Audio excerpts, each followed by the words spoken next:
আমার মা যখন আমারে মদিনায় নিয়ে গেছে, আমি আমার মাকে বারবার বলেছিলাম, মা আমি আমার আব্বার কবরটা দেখব, চেহারা তো দেখতে পারবো না।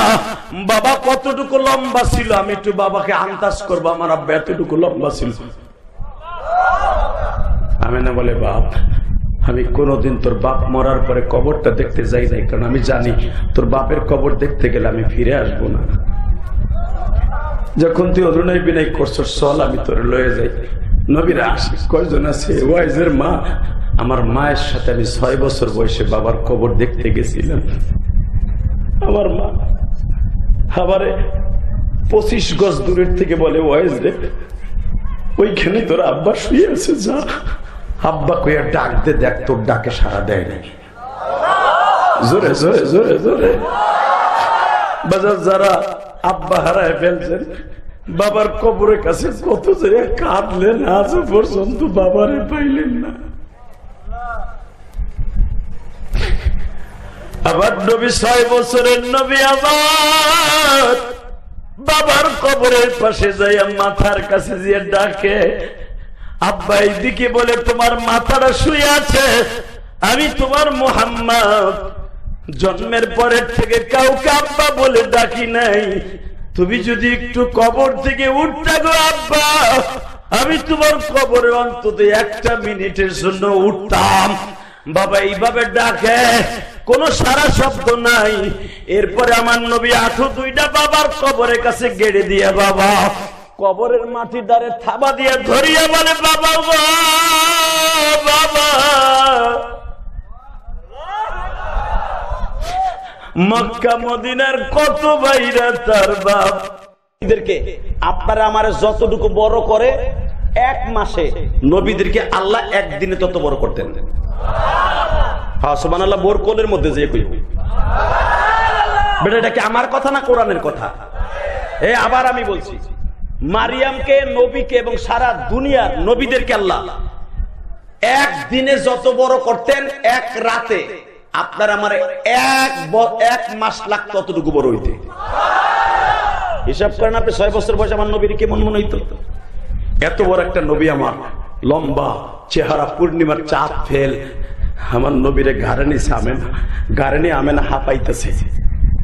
আমেনা দেখে আমার মুহাম্মাদের গায়ে থেকে নিষ্কম্বরের ঘেরান, আমার মুহাম্মদ যে কানছে, চোখের পানির থেকে নিষ্কম্বরের ঘেরান। আমার নবী হাসি দিলে 1 মাস পর্যন্ত কোন ঘরে যদি ঘুমাইতেন আমার নবী, নবীর পিঠের ঘাম লাগলে ওই বিছনা চাদর ধোয়ার আগ পর্যন্ত মেশকম্বরের ঘেরান আসতো। রেডি? এইবার এত জোরে বলবেন, জীবনে কোনোদিন বলেন নাই। মা আমেনা বলে, বাপরে, ও বাবা, বাবা তুমি কি কষ্ট পাইছো? তোমার আব্বা কবর থেকে ওঠে নাই। মা যদি আমার আব্বা আমার কবর থেকে উঠে একবার ডাক দিয়ে বলতো, মুহাম্মদ রে তুই আমার কলিজার টুকরা জাদু,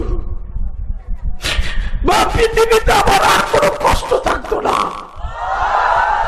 আল্লাহ সেই কথা করে বলে, আপনার সব সুখ দিছি, বড় বিবি দিছি, কুমারী মেয়েও দিছি, 11টা বিবি দান করছি, কিন্তু একদিক দিয়ে আপনার কষ্ট রাখছি, জীবনে কাউরে বাপ বলে ডাকতে পারেন না।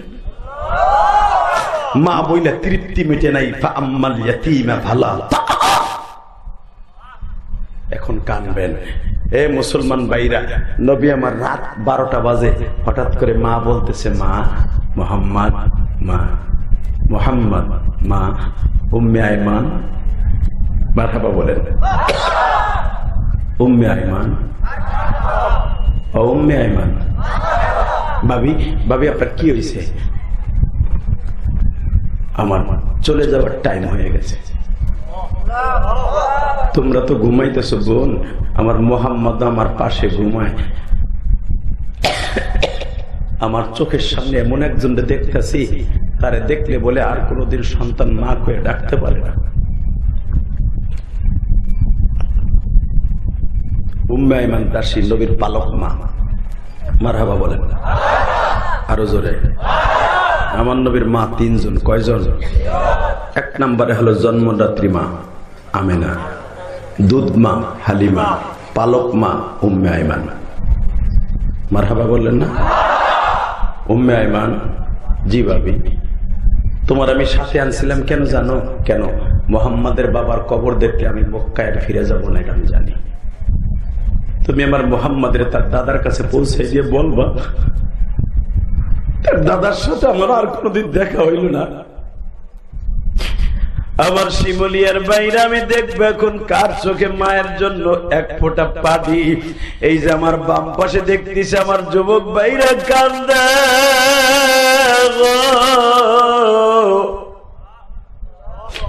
মনে মনে ভাবতাছে যে হাদি ভাই আমিও তো মা হারাইয়া ফেলেছি। আগে যখন ওয়াজে যাইতাম, বিদেশে যাইতাম, হাটে যাইতাম, দোকানে যাইতাম, রাত 12টার সময় বাসায় আসতে দেখলাম জানালার পাশে বসে আছে আমার জনম দুঃখিনী মা। আজকে বিদেশ থেকে লাগেজ নিয়ে আসি, বাজার থেকে হাটের থেকে আসি, দরজার কাছে আর কেউ বইসা থাকে না যে হাজি ভাই আল্লাহ আমার মতো যাদের মা নাই তুমি মাফ করে দিও আল্লাহ। কলিজার টুকরা ভাইরা, আমার আসলিয়ার ভাইরা, আজকে 6 নভেম্বর সাক্ষী থাইকা যাবে। চোখের পানি ফেলাইয়া মায়ের জন্য কাঁদো, বাবার জন্য কাঁদো। আমার বিশ্ব নবী একবার মায়ের ঠোঁটের সাথে ঠোঁট লাগাইয়া বলে, মা রে তুমি আমার ছাইরে যাইও না গো মা। আর একবার মায়ের পায়ের তালো ডলে আর বলে, মা তুমি আমার ছাইরে যাইও না। বাজান মা আমেনার পাও দুইটা ঠান্ডা হয়ে যায়। নবী আমার মার বুকের মধ্যে নিয়ে কান্দে আর কয়, মা রে মা, মা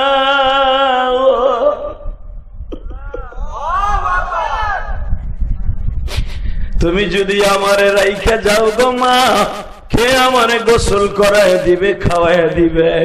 বাজান আমার নবীর মা ঠিক এই টাইমে দুনিয়ার থেকে বিদায় নিয়ে যায় গো মা। এই টাইমে তুমি আমার আল্লাহকে ডাইকা ডাইকা গো মালিক আমি গুনাহগার, আমার চোখে পানি আসে না, আমি এত গুনাহ করছি আমার চোখের পানি কেন আসে না? আমার পাশের ভাই মায়ের কথা শুনে কান্দে, বাবার কথা শুনে কান্দে। আমি যদি না কাঁদি আমার সন্তানও একদিন কাঁদবে না। আল্লাহ যারা মায়ের কথা মনে করে কাঁদে, বাবার কথা মনে করে কাঁদে, এদের বাবা মাকে তুমি মাফ করে দাও। ওয়াইজের মা, আমি আমার মায়ের খেদমত করতে পারি নাই, তোমার ওয়াইজ যেন না আসে।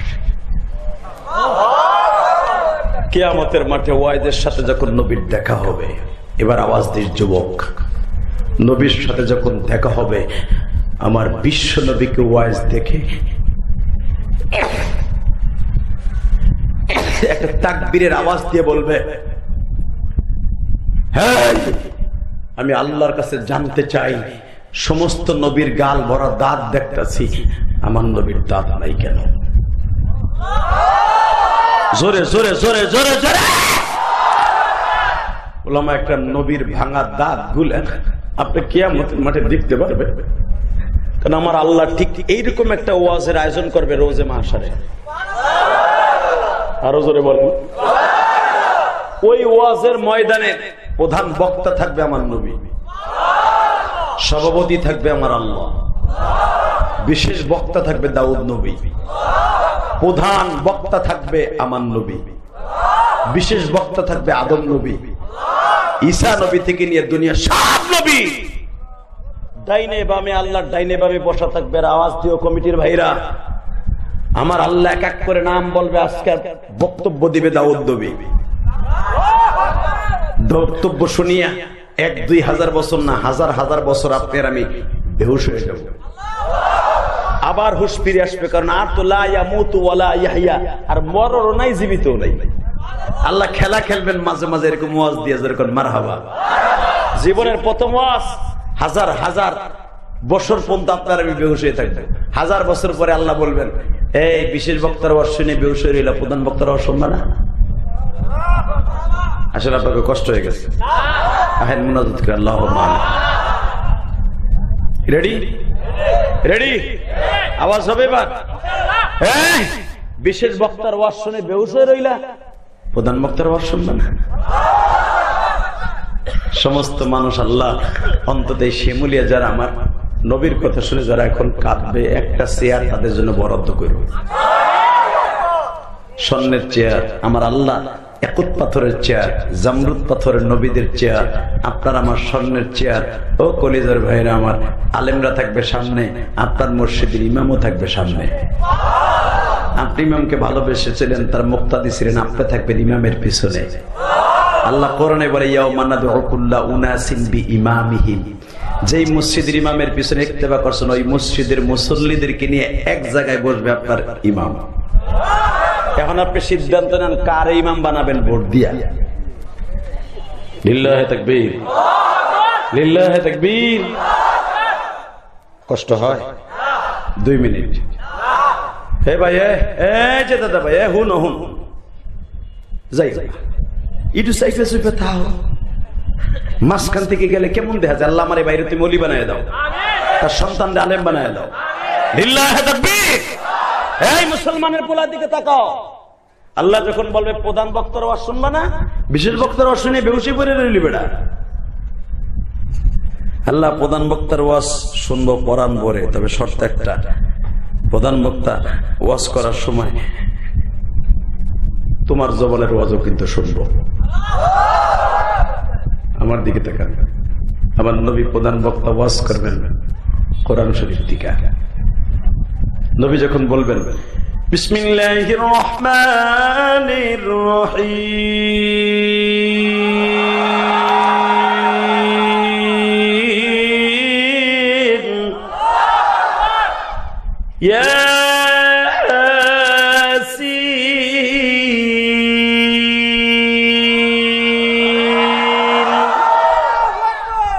ইয়াসিন বলার সাথে নবীর ভাঙা দাঁত দুটো বের হয়ে যাবে।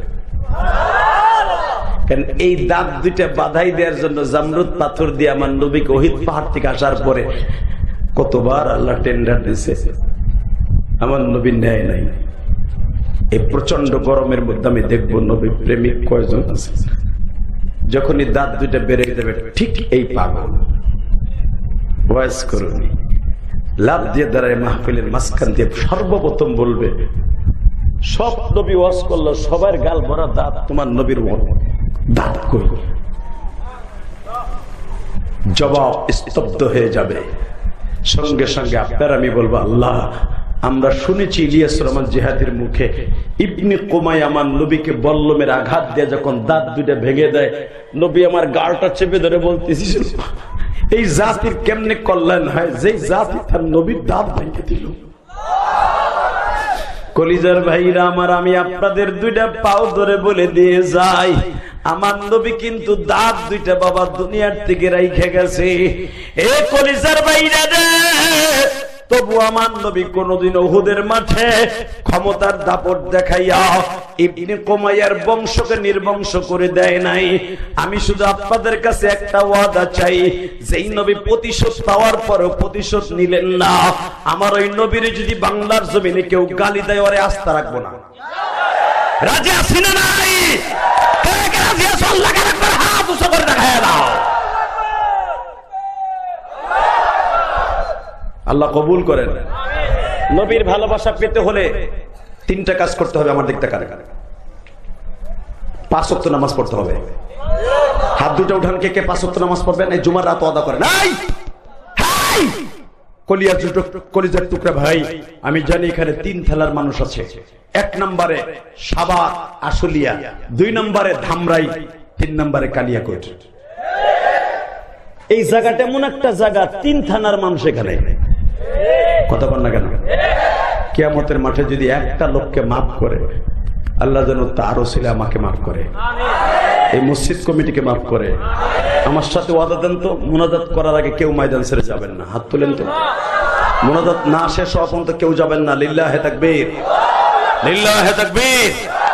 আল্লাহ আমি দেখেছি তোমার পাগলগুলো ওয়াদা দিয়েছে, আমি ওয়াদা দিলাম, যদি আল্লাহ আমাকে মাফ করে আমরা একসাথে জান্নাতে যাব ইনশাআল্লাহ। বলেন আল্লাহ কবুল করেন।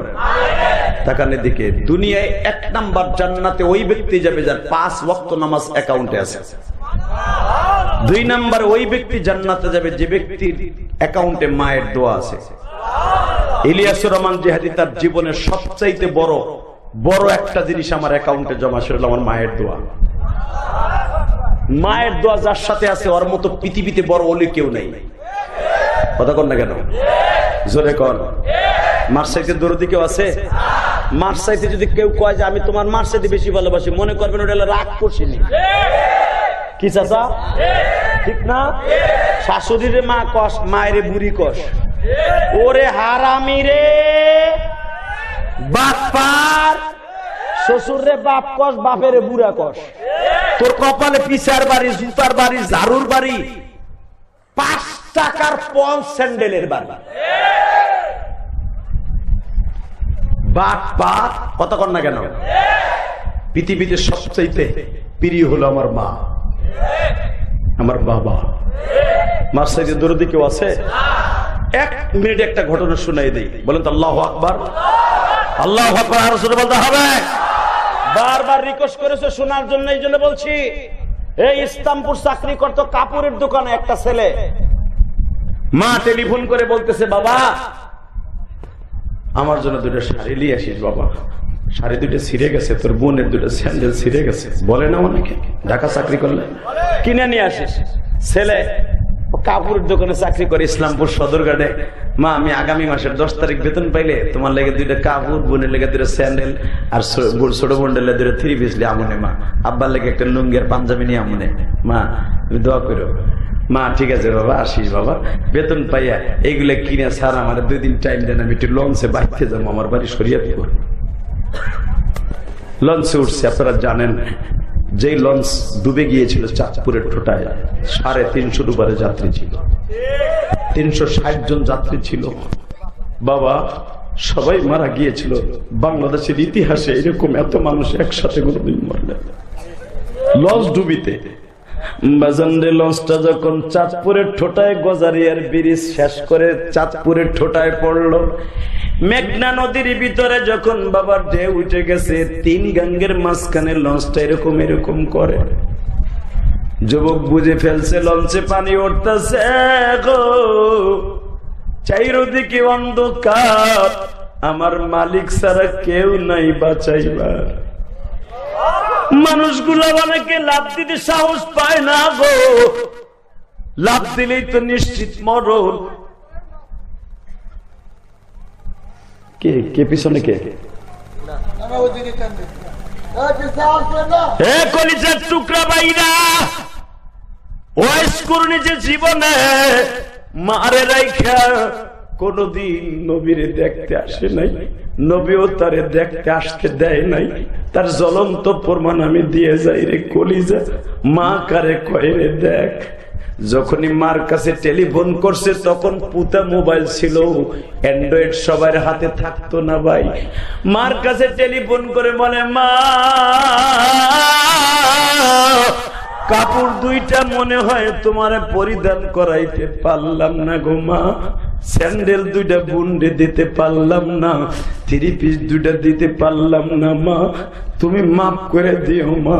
হে গলিজার বাইরে, তোমরা তখন পেপারে দেখছিলে সচরাচর এইভাবে, তখন খবরগুলা ফেসবুকে বাবা চলতো না। পরের দিন পেপারে আসছিল, মা দৌড়ায় আসিয়া চাঁদপুর ঠোঁটায় বাবা, সখীপুরের চাঁদপুরের ঠোঁটায় ফেরিঘাটে লাফ দিয়া নদীর মধ্যে নেমে চিল্লাইছিল আর বলছিল, বাবা রে বাবা, তুই কোন নদীতে লঞ্চ ডুবতাছ, একবার আমার মানুষগুলা চাই না উঠায় আর বলে, তুমি কি পাগল? তোমার ছেলে কোন জায়গায় ডুবে আর তুমি কোথায় ডুবে মরতে চাও? আমি যাই দেখি আমার পাগল কোথায় আছে।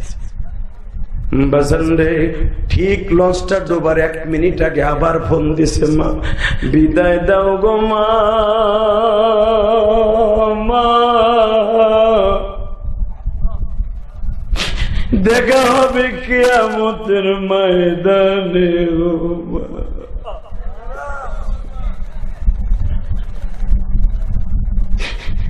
এ আমার কলিজার টুকরা শুলিয়ার বাইরা, তোমাদের কাছে একটা প্রশ্ন রাইখা যাই।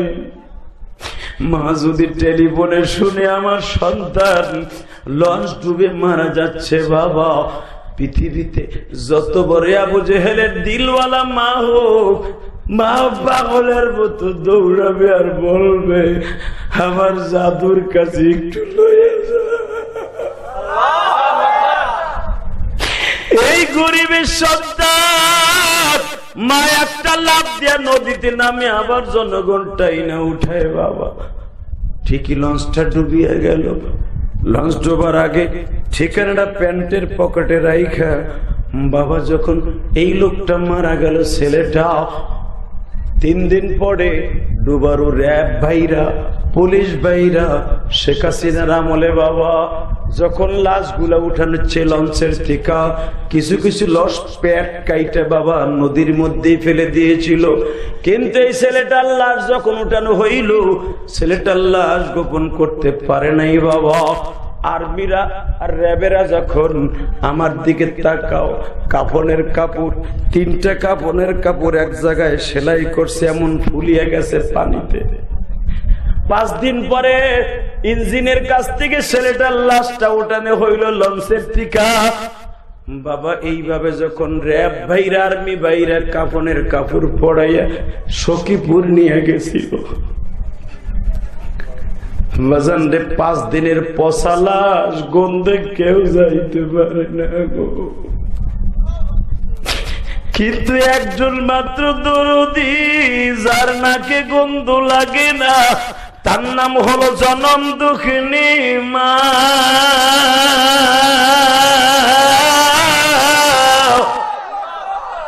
ইতিহাস, বাংলাদেশের ইতিহাস মনে রাখবো। এই পচা গোস্ত গুলা ঠোঁটটা ফুলিয়া কলা গাছের মতো, ওই পচা গোস্তের সাথে মা, পচা লাশের সাথে বাবা এইভাবে জড়াই দড়িয়ে বলছিল, বাবা রে কেমন কাপড় নিয়ে আসলি, আমি মায়ের পড়াইবার আগে তুই সাদা কাপড় পরে গেলি। আল্লাহ দেখো যাদের মা নাই গো, মা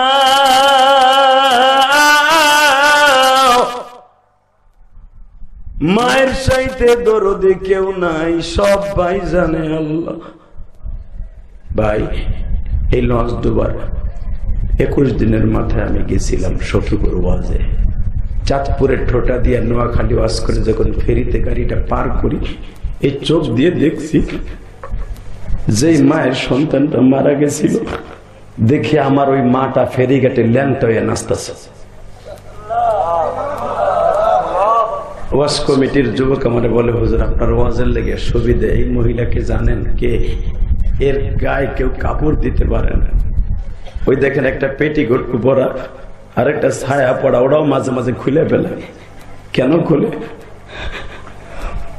হুজুর ওই ছেলেটা মরার পরে ওর মা একটা চিৎকার দিয়ে জীবনের তরে পাগল হয়ে যায়। ডাক্তার বলেছে মৃত্যুর আগ পর্যন্ত আর কোনোদিন ভালো। শিবলিয়ার ভাইরা, যেই মা সন্তানের মৃত্যুর কথা শুনে পাগল হয়ে যায়, এই সন্তান যদি মায়েরে মারে, মায়েরে জবাই দেয়, মায়েরে যদি বাত না দেয়, ওর দুনিয়াও শেষ, আখেরাতও শেষ। কথা বলস না কেন? ওয়াদা দিবি? জীবন যা কার থাকে। ইলিয়াসুর রহমান জেহাদি তার মায়ের একটা ওসিয়াত পালন করতে যাইয়া কোটি কোটি টাকা আল্লাহর রাস্তায় দান করেছে। আমার গ্রামের বাড়ি 3 কোটি টাকা খরচ করে একটা মহিলা মাদ্রাসা করতেছি। আমার গ্রামের বাড়ি যেখানে আমার মা শুয়ে আছে, মসজিদের কাজ ধরছে, ওখানে দিছি 13 লাখ। কেন বলে যাই? নাম ফুটাবার জন্য, আল্লাহর কসম, শুধু তোমাদের বুঝ দেওয়ার জন্য। কারণ আমি ছেলে মেয়ের জন্য বাড়ি গাড়ি করছি, আর আমার মায়ের জন্য মসজিদ মাদ্রাসা করছি। কারণ আমার মা আমারে 12 বছর বয়সে রাইখে চলে গেছে। আমার মায়ের দোয়ার খাতিরে আজকে আমি ইলিয়াসুর রহমান জিহাদি, মায়ের দোয়ার খাতিরে আজকে এই ভাই টাকাওয়ালা, ওই বাবাজি সম্মানের মালিক, আজকে এই সভাপতি, আজকে মায়ের দোয়ায়। তুই একদিন সম্মানের মালিক হবি, এই চেয়ারের সভাপতি হবি, মসজিদ মাদ্রাসা বানাইতে পারবি যদি মায়ের দোয়া অ্যাকাউন্টে থাকে। গত পরশুদিন তার আগের দিন তোমরা দেখছো মাদারীপুর 1 আসন শিবচরের যে লোকটার নমিনেশন আবার ছিনাই নেওয়া হয়েছে, কামাল জামান। আমি ওয়াজে ছিলাম, আমার পাশে এরকম বসেছিল 2 ঘন্টা, অনেক কাঁদছে মায়ের জন্য। সে আমার মসজিদে 25,000 টাকা দিয়ে দোয়া আছে যে ওদের কালকে নমিনেশন পেপার বিতর হবে, আপনি আমার লেগে দোয়া করে।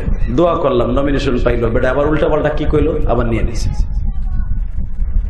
30টা সেকেন্ডে দীপ্তকণ্ঠ আবার শুনতে চাই, সম্মান দেওয়ার মালিককে, নেয়ার মালিককে। ওই সন্তানটা কোনোদিন অসম্মানী হবে না পৃথিবীতে। আই ক্যাম চ্যালেঞ্জ, যার অ্যাকাউন্টে মায়ের দোয়া আছে, যার অ্যাকাউন্টে বাবার দোয়া আছে। হয় আমি তোদের কাছে একটা ওয়াদা করে, আমার সাথে ওয়াদা করছ, মোনাজাত না করে যাবি না। তোর জন্য দোয়া করার আগে মাল লেগে দোয়া করবি আগে। মা কোনোদিন নিজের জন্য আগে দোয়া করে না, সন্তানের জন্য দোয়া করে আগে। তুই মাল লেগে দোয়া করবি না ভাই? দাড়ি পাকা বাজান করবেন না যাদের মা নাই। যদি করতে চান, ইলিয়াস রহমান জিহাদি 2011 সালে যখন আমার আব্বা আমার সাথে হজের সফর ছিল, আলহামদুলিল্লাহ বলেন, আল্লাহ এই পর্যন্ত আমাকে 21 বার মক্কা মদিনা নিছে। আমার মাথায় যে চুল দেখতেছেন এটা মক্কা মদিনার থেকে কাটা। আমি শুরুতেই বলেছি, আমি আর চুলে বেলেটও লাগাই নাই, কেসিও লাগাই নাই, এইভাবেই আছে। 40 দিন হয় নাই। মারহাবা বলেন। 2011 সালে আমার আব্বাকে নিয়ে হজ করছি, কাবা ঘরের সামনে খাড়া করাইয়া স্বর্ণের দরজার সামনে দাঁড় করাই বলছিলাম, আব্বা আপনি আমার 2টা জিনিস দিবেন। কি? 1 নম্বরে দিবেন আপনি আমার মায়ের মাফ করবেন। কারণ কোন স্বামী যদি তার স্ত্রীকে মাফ না করে, পৃথিবীতে কোনোদিন স্ত্রী জান্নাতে যাবে না। সে যত বড় ইবাদত করে রাবিয়া বসরি হোক, স্বামী মাফ না করলে কোনোদিন ওই বিটি জান্নাতে যাবে না। তাহলে আমি যতই দোয়া করি বাবা কাম হইব না, আপনি আমার মায়ের আগে মাফ করেন। কাবা ঘরের সামনে তো দোয়া কবুল হওয়ার জায়গা। কষ্ট হইতেছে আপনাদের? 2টা মিনিট, 2 ঘন্টার আলোচনা হয়ে গেছে।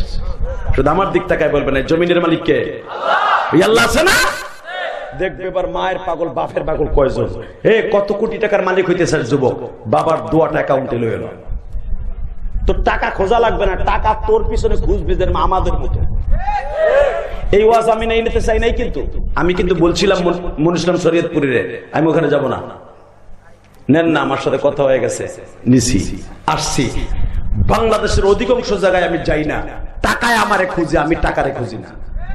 এটা আমার মায়ের দোয়া, আলহামদুলিল্লাহ বলতে পারলো না? টাকা ওইদিকে। আমার আব্বাকে কাবা ঘরের সামনে দাঁড় করে বললাম, আমার মারে আগে মাফ করে। দিলাম তোমার মায়ের মাফ করে।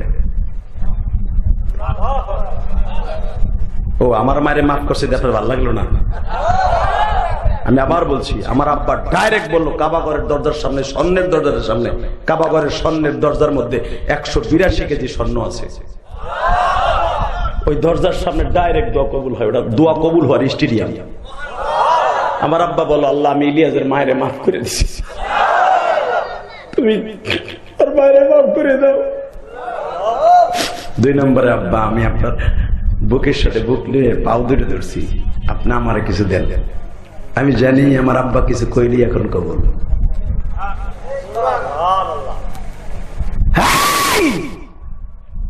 শিমুলিয়ার যুবক, বানানো কথা না, বাস্তব। আমার আব্বা এইভাবে হাত তুললেন, ও মালিক, আমার ইলিয়াস যত মাহফিলে যাবে অন্তত একটা লোকের চোখ দিয়ে পানি ফেলাইলো ফেলবা। এখানে কান্দেন নাই আপনারা? কাঁদতেন নাই কেন? কাঁদছে, এটা আমার ক্রেডিট না, আমি আলেম হয়েছি, এটা আমার ক্রেডিট না, আমার এলেমের বাহাদুরি না, এটা আমার বাবার দোয়ার বাহাদুরি। আমি যখন আব্বারে চিল্লে কাঁদতেছিলাম, আমার আব্বাও কাঁদতেছে, পুলিশ দূরে এসে, কারণ হযরত আসাদের কাছে 2জন পুলিশ খাড়াই থাকে, মনে করছে আব্বা বুঝে স্টক করছে। আমার বলে আমি বললাম, না আবি, এই যে আমার আব্বা। আব্বা? তোর আব্বা? হ্যাঁ। আমার বুকের মধ্যে কপালে চুমা দিয়ে কয়, হুমা জান্নাতুকা ওয়া নারুকা, হুমা জান্নাতুকা ওয়া নারুকা। এইটা তোর বাপ বাপ না, এটা জান্নাতের দরজা, তোর মাও তোর জান্নাতের দরজা। যুবক, পুলিশ আমার হাদিস কয় এইটা তোর জান্নাত, মাপ চেয়ে। আমি যদি আমার বাবার কাছে মাপ চাইতে পারি, তুই পারবি না ভাই? পারবি না কলিজার ভাই? তোর পাও ধরে ধরছি। এই কমিটির মধ্যে কোন কোন যুবক আছে যে তোর বাপ এই মাঠের মধ্যে আছে? ওয়াদা দিছর একটা যুবক এই ময়দান থেকে উঠলে তোর কপাল আজকে পূর্ব, তুই উঠে যাবি কাঁচা রাস্তা দিয়ে শীত হয়ে খালের মধ্যে ঘুরবি। ওয়াদা দিছর মুনাজাতের আগে কেউ যাবি না। লিল্লাহি তাকবীর। 2টা মিনিট আমি তোরে বন্ধু বানাই মাস ছাড়বো, আবার রমজানে মক্কায় মদিনায় যাবো, তোর কথা আমার মনে থাকবে। বল কার কার বাপ এই মাঠের মধ্যে বসে ওয়াজ শুনতাছে? ওই যুবক গুলা খারাপ। কার কার বাপ এই মাঠে আছে? দাঁড়া, এলাকার যুবক, শিমুলিয়ার যুবক, ধামরার যুবক, কালামপুরের যুবক, কালিয়াকরের যুবক, কার কার বাবাই মাঠে আছে? তুই জানোস না যে তোর আব্বা আছে? দাঁড়া, কমিটির ভাইরা, এলাকার গ্রামের ভাইরা, দাঁড়া, কার কার বাবাই মাঠে আছে? হাসবি না, হাসলে তোর দাঁত জাহান্নামের আয়রন দিয়ে আয়রন করে দিব একবার ঠোঁট দুটা। বদমাইশ। পৃথিবীর শ্রেষ্ঠ জান্নাত হলো বাবা। আল্লাহু আকবার বলতে পারলা না? পৃথিবীতে একটা মাত্র জান্নাতের নিয়ামত আছে, সেটা হলো মা আর বাবা। একবার তাকাবি একটা জান্নাত কবুল হইব। এই যে ছেলেগুলা দাঁড়াইছে, আব্বাকে দাঁড়াইতে বসি, আব্বা দাঁড়ান, বাপগুলা দাঁড়ান। যে ছেলেগুলা দাঁড়াইছে আপনার আব্বা দেখেন না? আব্বা দাঁড়ান, বাপ দাঁড়ান, বাপ দাঁড়ান। আপনার ছেলের এখন বাইজিদ বুস্তামি বানাই দিবেন, আপনার ছেলের এখন ইমাম গাজালি বানাই দিবেন, আপনার ছেলের এখন শেখ ফরিদ বানাই দিবেন, বাইজিদ বুস্তামি বানাই দিবেন। ছেলেটার বুকের ভিতর নিয়ে বাবা এমন জোরে চিল্লাইছিলে কানবেন আমার বাবার মতো, যে বাপ তোরে মাফ করে দিছে। যুবক তুইও বলবি আব্বা আমার মাফ করে দেন। আজকে 6 নভেম্বর সাক্ষী থাকবে। ধর যুবক, ধর ধর, বাপরে ধর, ধর, বুকের মধ্যে ধর, দেখ কান্দে দে, চিল্লাবি চিল্লাবি চিল্লাবি, তোর কান্নার আওয়াজ আমার কানে আসতে হবে, ছাড়বি না। বাপের বুকটা সারিসটা, বাপের বুকটা সারিসটা, দেখ বাপের বুকের মধ্যে পড়ে দেখ কত মজা লাগে। আরে তোর বাপ তোর এইভাবে জড়াই ধরে কত কালিয়া করে বাজারে লয়ে গেছে, কত ধামরাই লয়ে গেছে, কত লয়ে গেছে রে। সারিসটা ছাড়বি না, আমি বলার আগ পর্যন্ত ছাড়বি না, খালি কান্দি।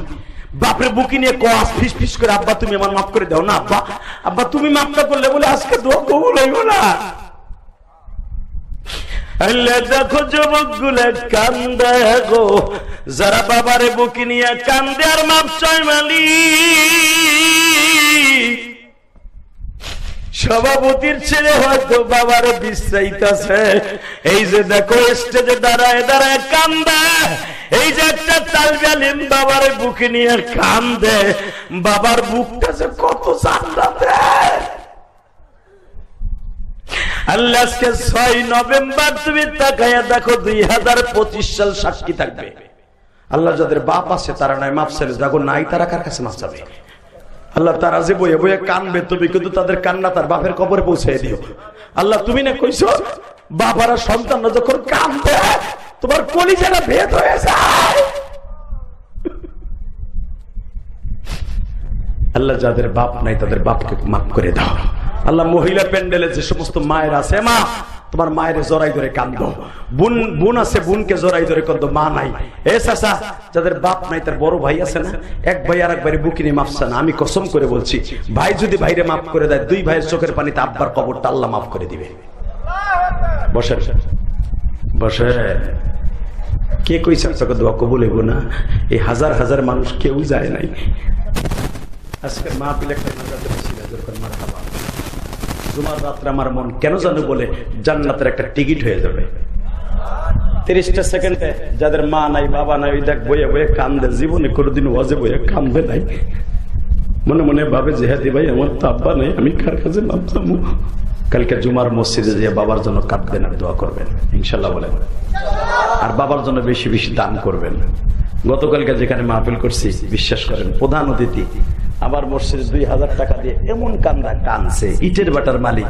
আমি মসজিদ ব্যক্তিগত করতে পারি নাই হুজুর, আমি এমনি ইটা দিছি, কিন্তু আপনার কাছ থেকে আমার আজকে জানার হয়ে গেল রসুল বলছেন যারা মসজিদে একটা ইটাও কিনে দিবে সেও জান্নাতি, 1 বস্তা সিমেন্ট দিবে সেও জান্নাতি। কিন্তু এইটা আমি জানতাম না, আমি মনে মনে হচ্ছে আমাকে মসজিদ থেকে আবার আর এক মসজিদ দিব কেন? নবী যে বলেছে পৃথিবীর যেখানেই হোক কোন মসজিদের দান কখন কবুল হবে কেউ জানে না। দুনিয়ার সব মসজিদে তোমরা দান করবা, সেটা 10 টাকা হোক 150 টাকা হোক